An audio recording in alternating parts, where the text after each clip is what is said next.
great because I'm learning so many different things from each person. But it really is that a feeling doesn't start without a thought. And I was just like, yeah, I mean, I've always known that, but it is so true because sometimes I'm like, oh my gosh, my anxiety is up and I really haven't thought about anything negatively. But it has to like start with a thought. What would you say is like the best, ad when you start feeling that anxiety and, how do you track it without feeling like it's homework all the time, I guess? That's a great question. Everybody has anxiety come and go. But someone like you with your experience, you've talked about having anxiety for a long time. I didn't grow up feeling like I had anxiety until I had my children. And so there was this growing awareness. And the more that you can pay attention to yourself, and like you said, notice your thoughts and notice how they're contributing to how you're feeling. Because two people could have the same experience, but have a completely different takeaway and attribute completely different meaning to whatever the experience is based on how they interpret it and how they think about it. So noticing your thoughts, noticing if you're telling yourself something that's unhelpful or that is increasing your anxiety. So a lot of times anxiety is linked to our body too. I heard you talking about that another week, that we have physical symptoms. Mm-hmm. Sometimes they're headaches. Sometimes they're stomach aches. It could be chest pressure, heart racing, dizziness. It could be tingling in your hands and your feet. There are a lot of different things and it might be different to you. So paying attention to your own symptoms, paying attention to your thoughts. And then my number one technique kind of across the board is always deep breathing. The Mm-hmm. more that we can slow down our breath, the better our system can handle what's happening. And there's actually studies that show when we're anxious, or if we are a person that has anxious traits or tendencies, we actually naturally breathe shallower. And so if we can tap into our breathing and lengthen that and deepen that, then that can help calm us in everyday moments and in more stressful ones. You know what I've noticed recently is that when I'm feeling a little bit anxious, I tend to, I kind of like, obviously I go back to breathing and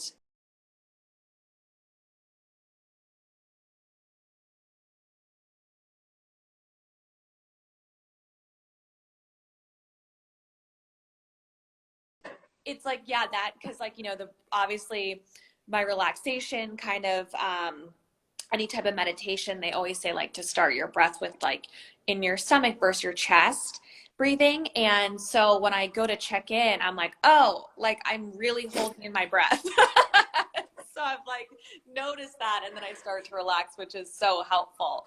Um, because I feel like it's really funny because it's like, oh yeah, the symptoms feel like, oh my God, I can't breathe. And I'm like, well, I'm actually like not really breathing. So that's probably why I'm feeling that way because I'm like, it's like my nervous stomach or something. But yeah, that's, I feel like breath work helps with everything. Like no matter what, even if there is that kind of thought, I think that just kind of stopping and then acknowledging, accepting, how you're feeling, and then starting that breath work really helps. I feel like I said, with these sessions, the last two, it really has helped me because even though I've known this and I've done this work before, it's really hard to kind of stop that spiral in thinking. It's just sometimes my anxiety brain goes on and it's like, it wants to like checklist off so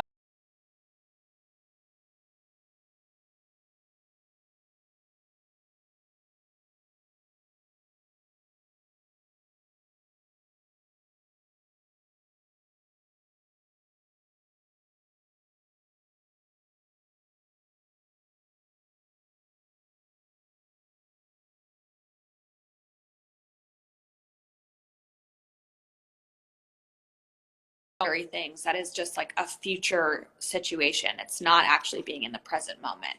Like living is in the present moment versus like living in the past, getting depressed about it, or living in the future and getting anxious about it. It really is about trying to stay in that present moment.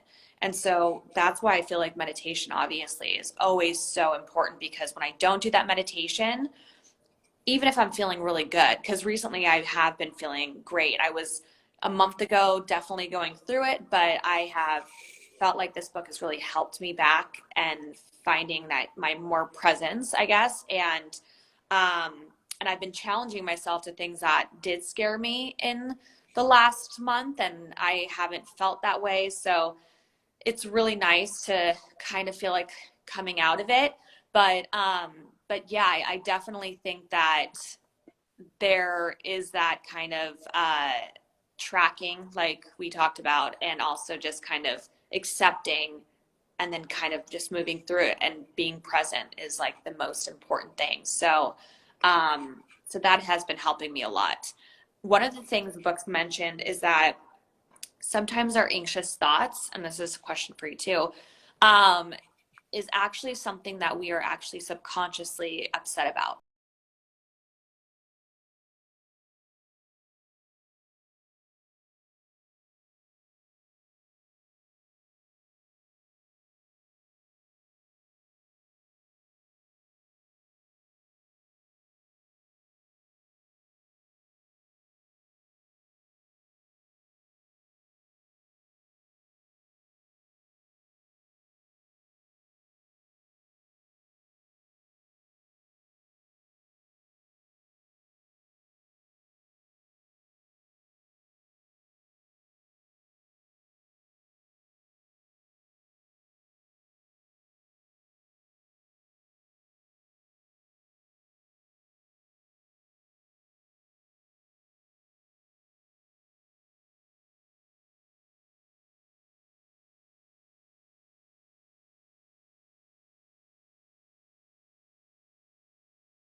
Anxiety makes us all want to, myself included, avoid.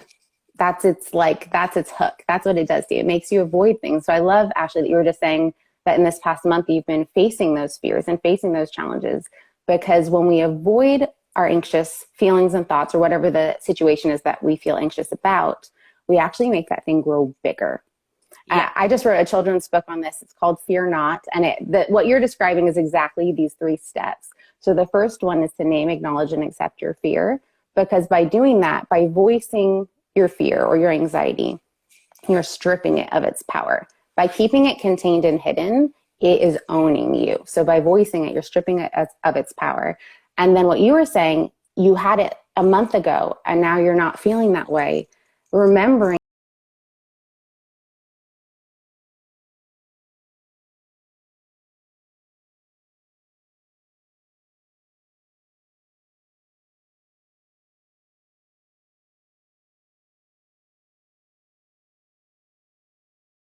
temporary, and we know we have tools in our toolbox to handle it, then we can push through. We can face those fears, and we learn that, hey, I'm bigger than this fear, and this fear doesn't own me, and it's not who I am. It's just something happening inside of me.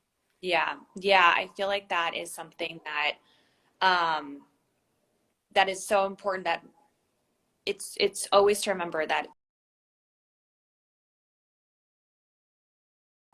I think there's like a part of you that's like, oh my gosh, like, am I going to feel like this forever? And why am I feeling like this again?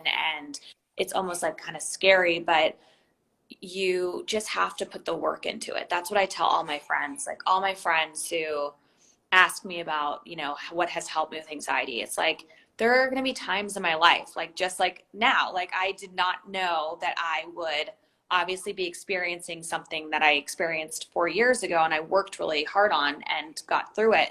But it came back probably because of schedule and overwhelm and me having a child and trying to figure out how to get back to work. And like the last 2 years, it's like all of these things make sense of why I was feeling that way. And so it's Mm-hmm. accepting that and being like, it's okay, because I know the tools to get through that. And I know that when I felt really good a couple months ago, I'll feel like that again as soon as I get through the root of why I'm feeling the way I'm feeling. So, Mm-hmm. um, I think that's so important to remember. I feel like no one is ever stuck in what you're feeling, especially if you put the work into it. And a lot of my friends, I keep saying this, but a lot of my friends are like, wait, how long is this book that's helped you? Or like, how long does it take to get through it? And they think about that. That's like so important. And I'm like, well, how long have you been dealing with your feelings? Like, that's a long time. Mm-hmm. I know I probably had.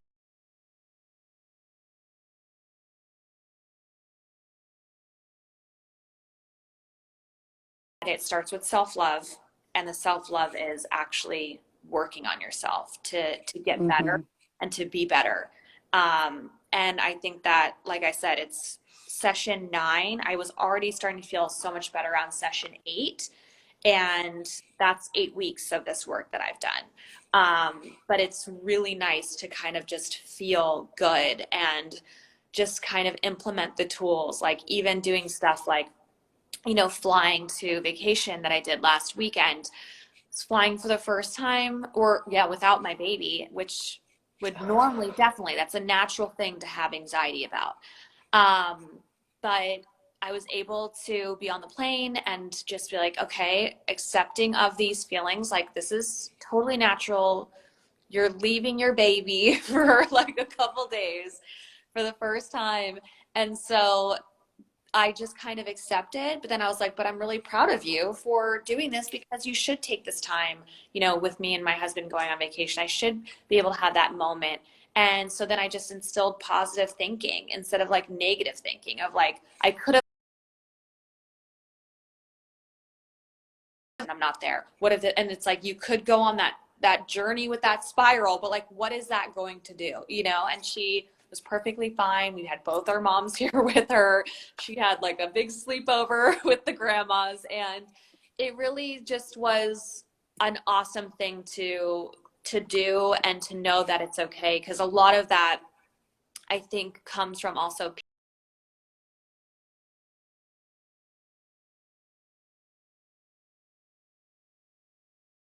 a month ago, and it was because I was feeling symptoms of shakiness, and I thought I was going to that my blood sugar dropped. I thought like something was going on with me, but really it was just Mm. anxiety. And I was driving and I was like, oh my gosh, what if I pass out? And I was all scared. So obviously, like getting in a car, I was like, oh gosh, what if that happens again? So it's really that PTSD from that kind of experience. But I feel like you have to keep challenging yourself and going out there and doing it, because then you'll sensitize yourself. You'll be like, oh, I did it. Oh my gosh, and I did it again and I'm fine. And then you can get rid of that kind of PTSD of the panicky feelings you once had doing that certain limitation. Um, but I do feel like, yeah, fear towards limitations are always so hard, but you definitely do have to challenge yourself. Um, what are they talk about guilt a lot, and Mm. they understand guilt and worry can be positives if used wisely, but that guilt and worry, they say use guilt and worry states as reality checks and practice shifting from negative guilt and worry behavior to problem solving action mode. I feel like guilt is just never a good thing. Anytime I've read books about guilt,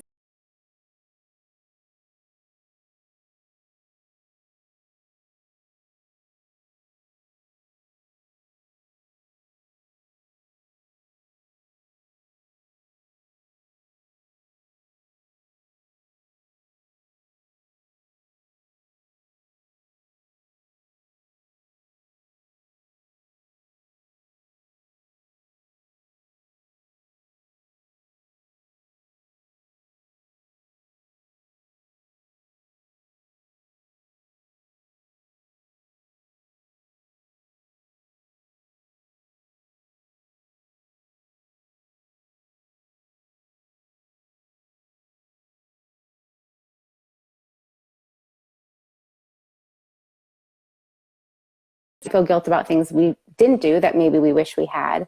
And we even feel guilt about our thoughts.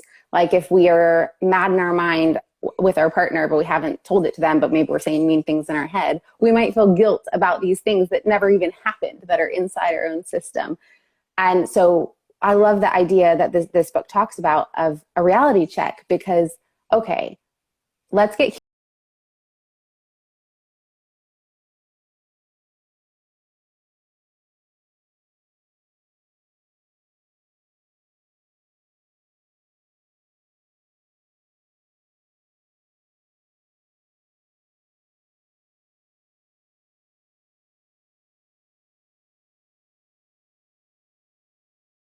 and wants to hang around longer. So there is a connection between guilt and anxiety. I think they're similar in how they make us feel. And then, with Jupiter now, mom guilt, and you just had that with your trip.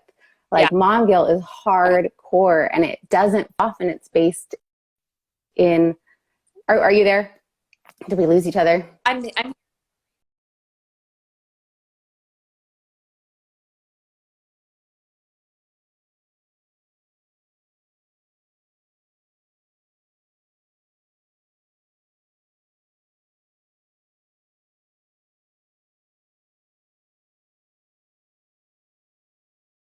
I could do this or I could do that. It gives you choice, it gives you power.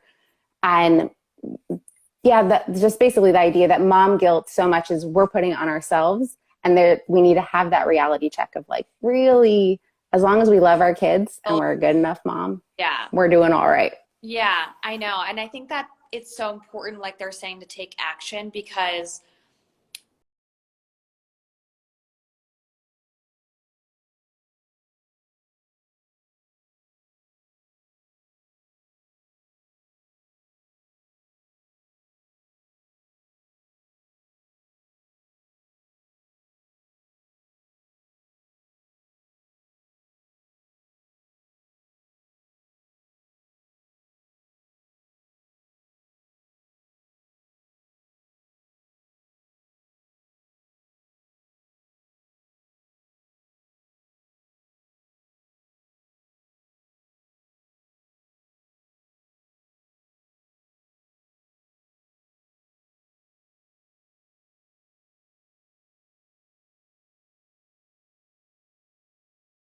ourselves. It's time to forgive ourselves because that is so important to even just forgive ourselves for waiting this long to help ourselves. Like, when I first did this book 4 years ago, I was like, gosh, why did I wait so long? Why did I not see these things and help myself earlier and go through like I had been going through all of this like feelings on anxiety?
Each song on the album was a symptom I had that I was going and that I was actually really scared of. But by writing a song about it and actually making that, like, I had this kind of vibrating feeling in my neck and it was anxiety. But I was scared of it for so long. I'm like, what is that? What is that twitch? What is it? And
Yeah. And then with those what if and intrusive thoughts, you can, what I like to do with my clients, with myself, is look at the worst case scenarios. That's like allowing yourself to go down that spiral, looking at the best case scenario, and looking at the most likely scenario. Because our what if negative, scary thoughts, 98% of the time, don't happen. It's so true. But by going through them, our brain thinks they have happened. And so we feel as if they're happening.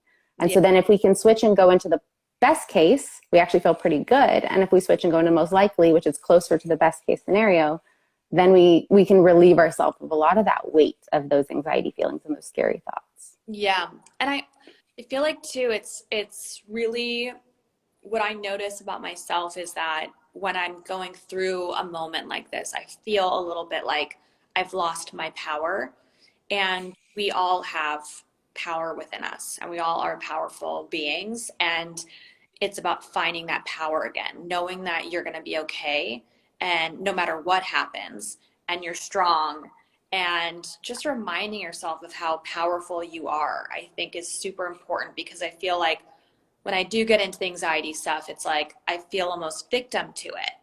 And like, don't be victim to it. You have the power to get through it. You've done it before. And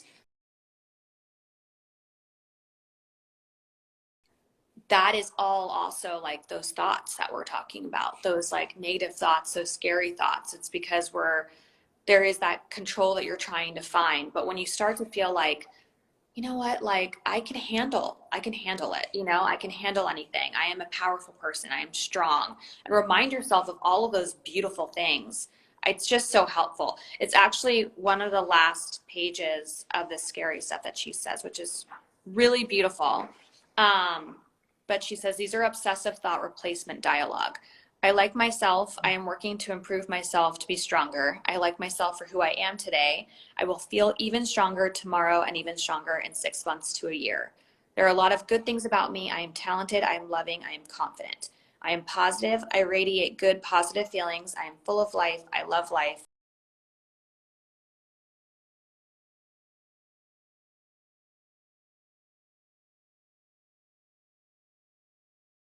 around me. I mean, she just goes on this list, and it's just like all of these positive thoughts that I think are so important to remember and just remind ourselves, because I feel like sometimes we can slip into that kind of victim to whatever we're going through.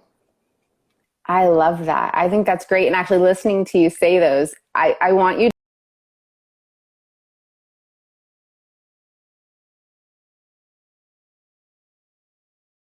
love it. That's great. Those thought replacements are big because we're forming pathways in our brain. Like it's, if you think of your brain kind of like the freeway system, the more you drive down a road, the like more compact and smooth it gets, the easier it is to get down it. And if we continually go down these anxious pathways, those are the highways. That's the 5, that's the 405, like you're on it. And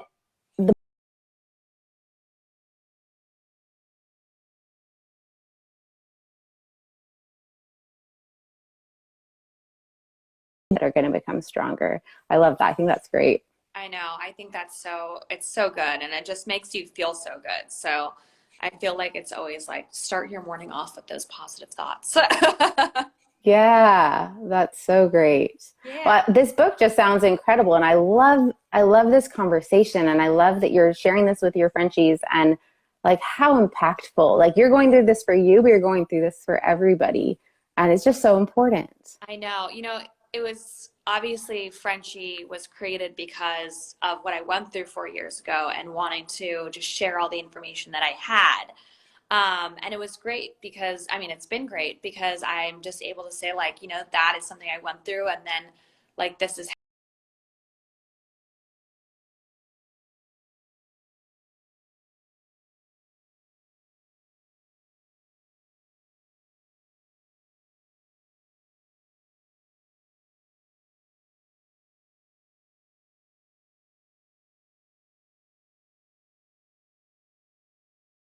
I have a busy schedule, and it's obviously like natural. Just having a baby changes everything, and you're trying to figure out how to do your schedule and balance work and life. And it's very hard, especially when we're at home working from home. Mm-hmm. I've never really have worked at home like this before. So it's like, and then she's just in the other room and you hear her and I want to be with her, but then I have to work. And so it is just so difficult. And so, sometimes my stress does turn into anxiety. And what I was excited about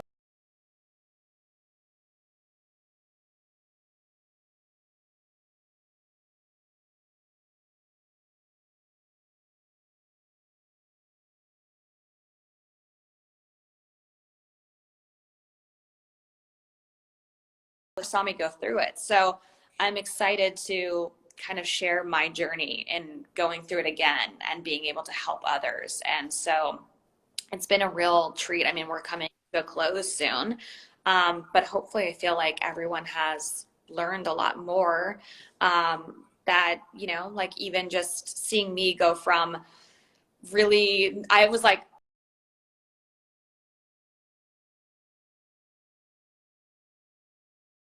what is happening and why am I going through this? But I don't know. It's like, you just kind of start to realize, oh, okay, like I let stress get to me. I let it become a lot of anxiety. I let kind of negative thoughts in and, all of these things that I really love finding the root of it, I think. I think that that is something that is super important to me.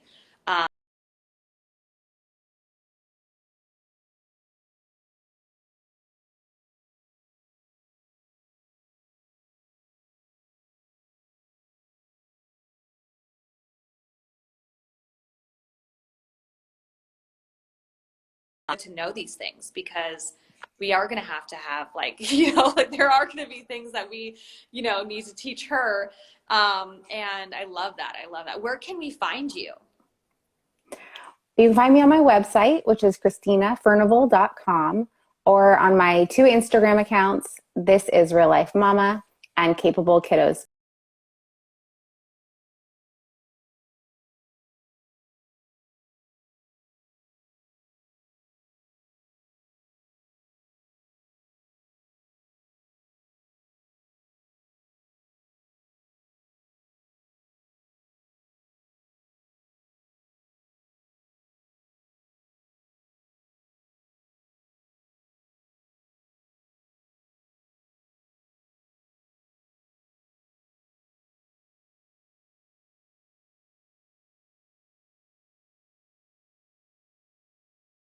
Always love learning more on when with anxiety and fears and facing them. So thank you so much, and have a good weekend.